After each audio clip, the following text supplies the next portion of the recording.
High, যেটা ব্যাপার হলো বিয়ে তো করবো নাই ভেবেছিলাম, কিন্তু তারপরে আর কি বিরাট অনুষ্কাকে দেখে মনে মনে একটু ফুল ফুটেছে যে ঠিক আছে, ভালো মানুষও হয়, বিয়েটা করাই যায়, এমন কিছু বিরাট ব্যাপার না। কিন্তু যেটা বাস্তবে দেখছি, বিরাট অনুষ্কাকে তো আমরা সবাই দেখছি, কিন্তু যেটা বাস্তবে দেখছি, আগের দিন যেরকম দেখলাম জামাই ষষ্ঠীর দিন, হ্যাঁ, সবাই দেখছি যাচ্ছে, তো একটা কাপলকে দেখলাম দমদমে নেমেছে, তারা মেট্রো মানে নিচের রাস্তাতেই যে ভূগর্ভ রেলপথের দিকে যাচ্ছে। ভদ্রমহিলা দুটো বাচ্চা নিয়ে রয়েছেন, পিঠে একটা ভারী ব্যাগ, তার হাজবেন্ড সামনে চলছে। আমি দেখলাম যে ভদ্রমহিলা বলছে যে তুমি কি ব্যাগটাও নিতে পারবে না, মানে উনি নির্দ্বিধায় এগিয়ে চলে গেল।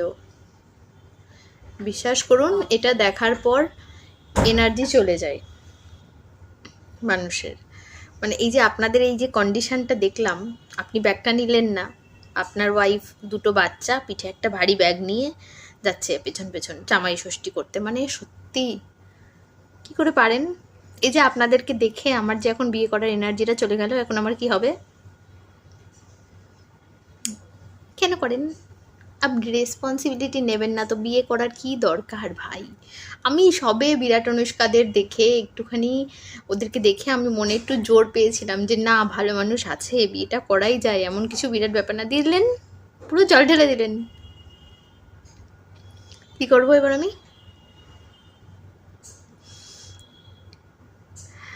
দেখুন, আমি হাসি নিয়ে বলছি কথাটা ঠিকই, কিন্তু জিনিসটা কতটা বাজে লাগছে আপনি ভাবুন।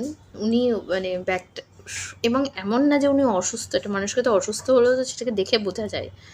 উনি সুস্থ মানুষ, উনি আগে আগে হেঁটে হেঁটে যাচ্ছেন, বাচ্চাটারও তো হাত ধরা যেত। জানি না ভাই, এই যে দেখছি এসব এসব দেখে আমার যে এনার্জি চলে যাচ্ছে, এবার আমি এনার্জিটা কোথা থেকে রিগেইন করবো? আমি খোঁজার এনার্জিটাও চলে যাচ্ছে, ভর জ্বালাতন।